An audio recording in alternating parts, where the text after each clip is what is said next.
नमस्कार बंधुगण कविर घर को आपण मान स्वागत।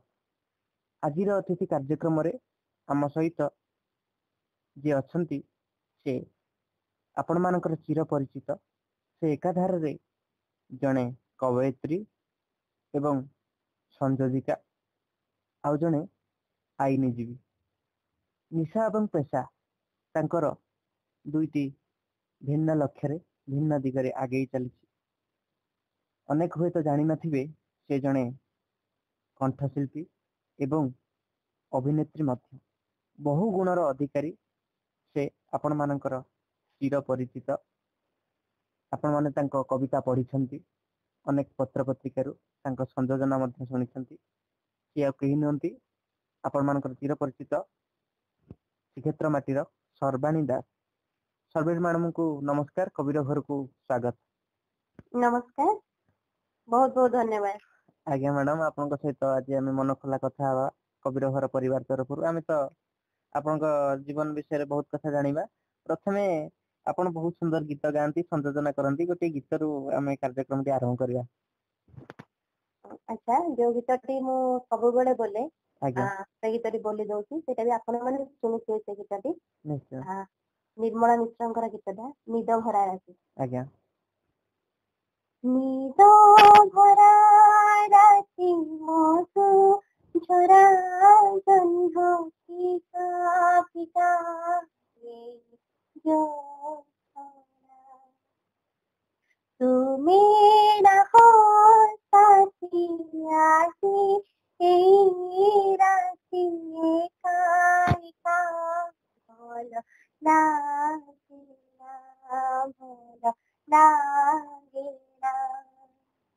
दूरे बहु दूरे नहीं आरो पारे बिरही के सुरे सुरे सुरे हजी जो छोना रे जी खोजे मुतुमकु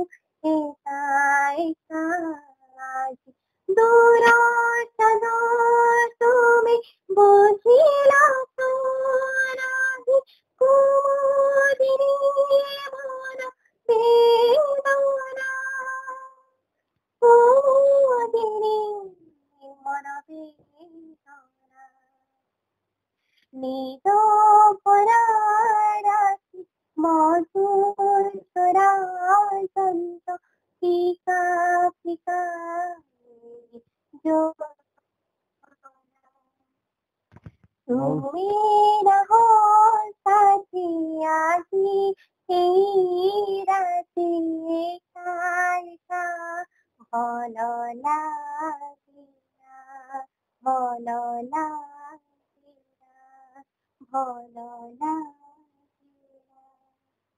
बा मैडम बहुत सुंदर सुंदर तृप्तिर अवसाद नहीं जेते देखुली नुआ दिशा भली सुंदर गीत आपण कंठस्वर रे बहुत सुंदर। तुमको भल लागिला निश्चय बंधु मैंने शुणिले निश्चय जानी पारिबे। मैडम आपण सुंदर कंठस्वर पई आपण संयोजना को मनोनिवेश करथिले ना नहीं संयोजना करिवार इच्छा थिला। ई संयोजिका हेबार जीवन केमती आरंभ होइतिला? हठात दिने पुरी कार्यक्रम होता है सुलेखार कार्यक्रम। सुलेखार संपादक जे सदाशिव मिश्र से मते मंच उपरकू डाकी नेले संयोजना करिया। सेतले मु बुझु नथिली संयोजनार माने कोन। माने कवितार जीवन सेइठु आरंभ होइछि, संयोजनार जीवन सेइठु आरंभ होइछि। मु कहूछि तुमको 2008 मसिया कथा कहूछि। तो सेटा प्रथम मोर मंचरे मोर प्रथम सेइठि मु कवितार सुयोग पाइथिली। और तापर पर बहुत भल लागला संयोजना करिया को। आउ सब श्रेयर अधिकारी होछन्ति मां भगवती। मु भगवती को बहुत विश्वास करे। आउ मु आज जो तुम सहित कथा होउछि, जो गीत सुनि मते प्रशंसा दउछ, आज कविता पढ़ी तुम माने के अन्य बंधु माने मते फलो कहि कहउछन्ति, सब तो श्रेयटा भगवती तांको दया तांको करुणा रे मु लेखि पारुछि, मु गाई पारुछि, मु कहि पारुछि जहा आपन माने भल लागुछि। जो माने संयोजना करने को समस्त तो साहित्यिक माने संयोजना करि पारंतिनी, जो माने संयोजना क्षेत्र को आसीबा को चाहउछन्ति सेमानकु कोन करिया को पड़िबो? जने आगधाडीर संयोजिका हिसाब रे आपनकर कोन वार्ता रहिबो सेमानक प्रति? देखो संयोजना गुड़ाए कथा मन रखा ଆଉ ଶବ୍ଦ ବସାଣ ସବୁବେଳେ ଜରୁରୀ ହେଇପଡେ। ତମେ କୋଉ କଥା କୋଉଠି କହିବ ସେଇଟାକୁ ସବୁବେଳେ ତମେ ସେଇ ବୁଦ୍ଧିଟାକୁ ହିଁ ଖର୍ଚ୍ଚ କରିବାକୁ ପଡିବ। କାରଣ ଏମିତି କିଛି ନାହିଁ ଯେ ସବୁ ଲେଖିକି ନବ ଲେଖିକି କହିବ ଏଇଟା କିଛି କଥା ନୁହେଁ। ସବୁବେଳେ ଚାହୁଁଥିବ ଯେ ଏମିତି କିଛି କଥା କହୁଥିବ ଯେମିତି ତମ ଶ୍ରୋତା ମାନଙ୍କୁ ବାନ୍ଧି ରଖିପାରୁଥିବ। ଆଉ ସେଇଥିରେ ତମର ମାନେ ଯୋଉ ଭଏସ ଟା ଯୋଉରା ସ୍ୱର କହୁଛ ସ୍ୱରର ମଡୁଲେସନ ଗୋଟେ ଥାଏ। ତାକୁ ସ୍ୱରର ସ୍ୱତନ୍ତ୍ର ଶୈଳୀ ତମ ପରିବର୍ତ୍ତନ କରୁଥିବ। ଦୁଃଖର କଥା କହିଲା ବେଳେ ସେଇଭଳିଆ ସ୍ୱର ତମର ଶୁଭିବା ଦରକାର। ସୁଖ କଥା କହିଲା ବେଳେ ସେମିତି ତମେ ତମ ଅନ୍ତର ଯେମିତି ହସରେ ଖୁସିରେ ଫାଟି ପଡୁଛି ସେଇଟା ଦର୍ଶକ ବା ସେଇଟା ଶ୍ରୋତା ମାନେ ଅନୁଭବ କରିବା ନିହାତି ଦରକାର। ତ ଟିପ୍ସ ବୋଲି କିଛି କହିବିନି, ଖାଲି ଏତିକି କହିବି ଯୋଉମାନେ ଚାହୁଁଛନ୍ତି ସଞ୍ଜନା କରିବାକୁ ଅନ୍ତତଃ ପକ୍ଷେ ସେମାନେ ବହୁତ ଗୁଡେ ମଞ୍ଚ କାର୍ଯ୍ୟକ୍ରମ ଯାଇକି ନିଜେ ଯୋଗ ଦିଅନ୍ତୁ, ଦେଖନ୍ତୁ କେମିତି କହୁଛନ୍ତି ଅନ୍ୟମାନେ ଶୁଣନ୍ତୁ, ନିଜେ ଚେଷ୍ଟା କରନ୍ତୁ, ନିଜେ ଏକଲା ବସିଲା ବେଳେ କହିବାକୁ କିଛି ଚେଷ୍ଟା କରନ୍ତୁ, କଷ୍ଟ ଶବ୍ଦ ଉଚ୍ଚାରଣ କରିବା ପାଇଁ ମାନେ ଚେଷ୍ଟା କରନ୍ତୁ। ଏମିତି ସବୁ କିଛି କିଛି କଲେ ସେମାନେ ସଞ୍ଜୋଜିତ ହେଇପାରିବେ। ଆଜ୍ଞା ମ୍ୟାଡାମ, ଆପଣଙ୍କ ସାହିତ୍ୟ ଜୀବନରେ ତ ଆଉ କିଛି ଜାଣିବା, ଆପଣଙ୍କ ପରିବାର ଜୀବନରେ ଟିକେ ବନ୍ଧୁମାନେ ଜାଣିବାକୁ ଚାହିଁବେ, ପରିବାରରେ କିଏ କିଏ ଅଛନ୍ତି? ପରିବାରରେ ବର୍ତ୍ତମାନ ବାପା ମାମା ଆଉ ମୁଁ, ଆଉ ମୋର 2 ଭଉଣୀ, ସେମାନେ ବାହା ହେଇସାରିଛନ୍ତି। ସେମାନେ ସେମାନଙ୍କ ଘରେ ଅଛନ୍ତି ଖୁସିରେ। ଆଉ ବାକି ବାପା ମାମା ସେମାନଙ୍କ ପାଖରେ ମୁଁ ଅଛି, ତାଙ୍କ ଛାଇ ତଳେ ବଞ୍ଚିଛି। ଆଉ କଣ କହିବି। ମ୍ୟାଡାମ, ସାହିତ୍ୟ ଜୀବନ ଆପଣଙ୍କର କେମିତି ଆରମ୍ଭ ହେଇଥିଲା, ଏଥିପାଇଁ କିଏ ମାନେ ପ୍ରେରଣା ଦେଇଥିଲେ? ମୋର ମନେ ପଡୁଛି ପ୍ରାୟ 4ର୍ଥ 5ମ ପଢିଲା ବେଳେ, ଏତେ କମ ବୟସରୁ? ଆଜ୍ଞା। ହଁ, ମନେ ପଡୁଛି କିଛି କବିତା ଲେଖୁଥିଲି କିନ୍ତୁ ସେ ବୁଝିପାରୁନଥିଲି ସେଗୁଡା କବିତା କି କଣ। ଆଜ୍ଞା। ସେତେବେଳେ ତେଣୁକରି ସେଇ ଖାତା କୋଉଠି ହଜିଗଲା। ଆଜ୍ଞା। ସେଇ ଖାତା କୋଉଠି ହଜିଗଲା ମୁଁ ପାଇଲିନି, କିନ୍ତୁ ମୋର ମନେ ପଡୁଛି ମୁଁ କିଛି କିଛି ଲେଖୁଥିଲି। ଆଲବମ ଗୀତ ସେତେବେଳେ ଦୂରଦର୍ଶନରେ ଦିଏ, ସେଗୁଡା ଶୁଣିକି ମୁଁ କିଛି କିଛି ଲେଖେ। ଆଜ୍ଞା। କିନ୍ତୁ ପରେ କଣ ହେଲା ନା, ଯେତେବେଳେ +3 ମୁଁ ପଢିଲି, ସରକାରୀ ମହିଳା ମହାବିଦ୍ୟାଳୟରୁ +3 ପାସ୍ କରିଛି ମୁଁ, ସେତିକି ବେଳେ ଗୋଟେ କମ୍ପିଟିସନ ହଉଥିଲା ଜିଲ୍ଲା ସ୍କୁଲରେ, ସେ କବିତା ପଠନ ପ୍ରତିଯୋଗିତା। ସେତିକି ବେଳେ ମୁଁ କବିତା କ୍ଷେତ୍ରକୁ ପୁଣି ଥରେ ଆସିଲି। ଆଜ୍ଞା। ଆପଣଙ୍କର ବିଭିନ୍ନ କବିତା ବିଭିନ୍ନ ପତ୍ର ପତ୍ରିକାରେ ପ୍ରକାଶ ପାଇଛି। ଆପଣ ଏଥିପାଇଁ କେତୋଟି ଲେଖା ଆପଣଙ୍କର ଅଦ୍ୟାବଧି ପ୍ରକାଶ ପାଇସାରିଲେଣି?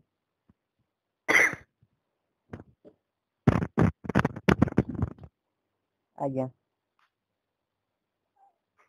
ଆପଣଙ୍କର ଲେଖା ଯୋଉ ପ୍ରକାଶ ପାଇସାରିଲାଣି, ପତ୍ରିକା ସଂଖ୍ୟା କେତେରେ ପହଞ୍ଚିଲାଣି?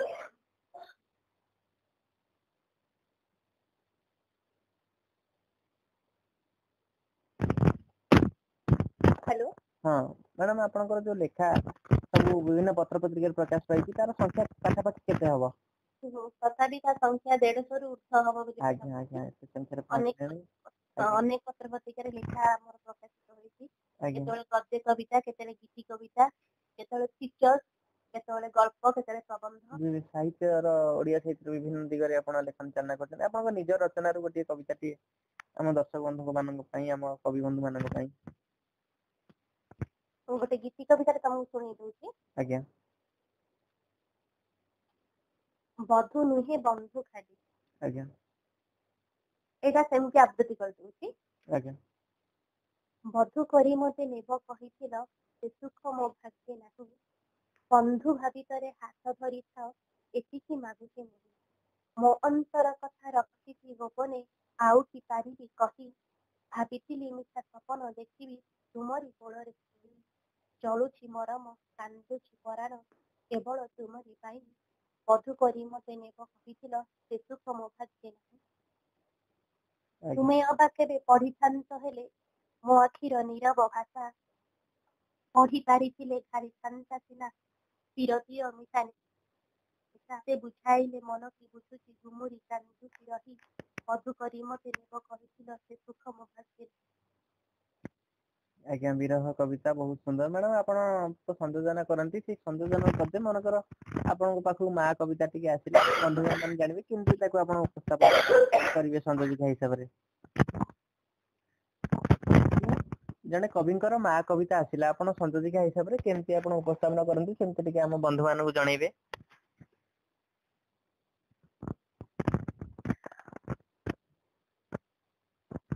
ବିଶ୍ୱାସ ଯେଉଁଠି ପାଦ ତଳର ମାଟି, ଆଉ ସମର୍ପଣ ଯେଉଁଠି ମୁଠାଏ ମୌନତା। ଆଜ୍ଞା। ପୃଥିବୀରୁ ଅଖଣ୍ଡ ଈଶ୍ୱର ଯାଏ ଯାର ବ୍ୟାପ୍ତି କେତେ କହିଲେ ବି କେତେ ବଖାଣିଲେ ବି କିଛି ନା କିଛି ରହିଯିବା ଭଳି ମନେ ହୁଏ। ସିଏ ଆଉ କେହି ନୁହେଁ, ସିଏ ଆମ ମା।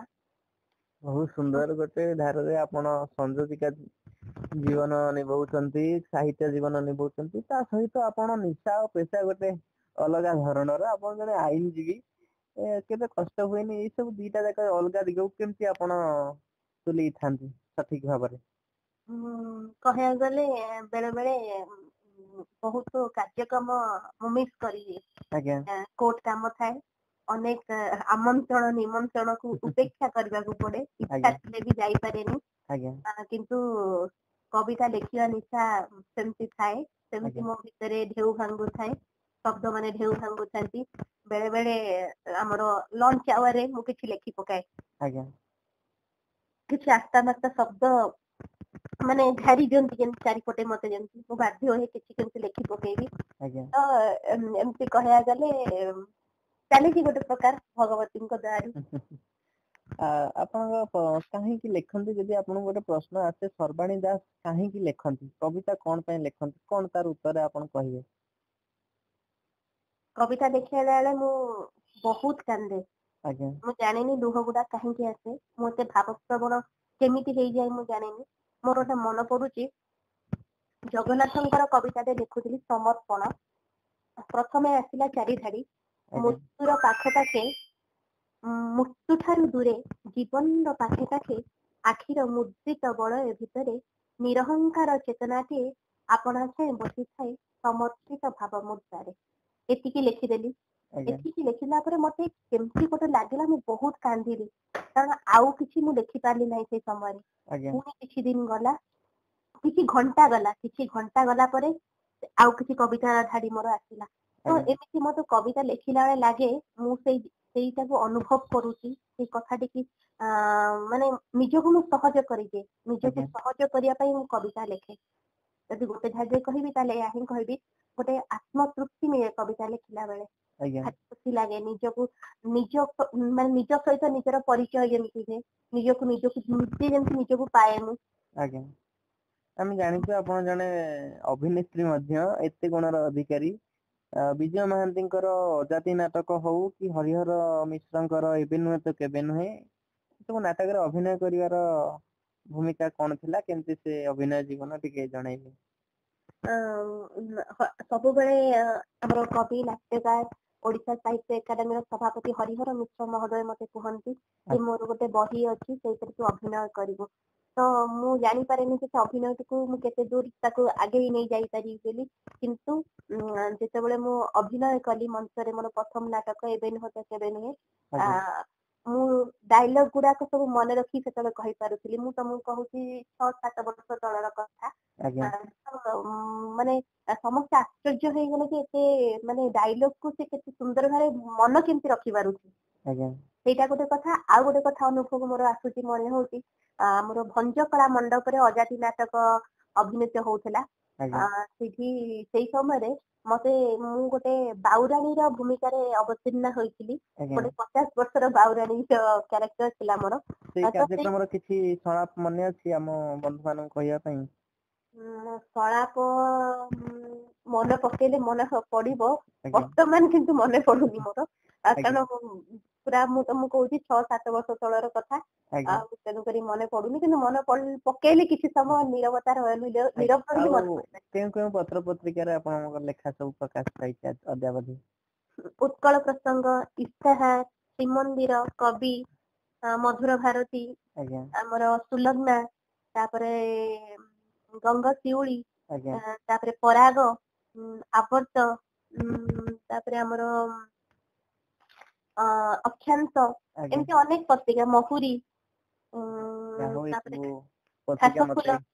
ନୂଆ ନୂଆ ଲାଗୁଛି। ଆପଣଙ୍କୁ ଏଇଠି ଗୋଟିଏ କଥା ରହିବ, ଆପଣଙ୍କୁ ଅନୁରୋଧ ରହିଲା କିଛି କିଛି ପତ୍ର ପତ୍ରିକାର ଠିକଣା ଆମ ଗ୍ରୁପ ମାଧ୍ୟମରେ ବନ୍ଧୁ ମାନଙ୍କୁ ଜଣେଇବେ ବୋଲି ଗୋଟେ ପ୍ରସ୍ତାବ, ଅନୁରୋଧ ରହିଲା। ନିଶ୍ଚୟ ନିଶ୍ଚୟ। ଆଜ୍ଞା, ଆଉ ଏମିତି କିଛି ପ୍ରଶ୍ନ ରହିଗଲା କି ଯାହା ମ୍ୟାଡାମ କୁ ପଚାରିଥାନ୍ତି, ପଚାରି ପାରିଲିନି? ନାଇଁ, ସେମିତି କିଛି ନାହିଁ। ତମେ ଯାହା ପଚାରିବାକୁ ଚାହୁଁଛ मते पचारि पारो अभुला स्मृति जीवन में किसी अच्छी मैडम अभुला स्मृति हम बंधु मान भितर बांटिया चाहिए स्मृति तो बहुत गुड़े अच्छी गोटे से किसी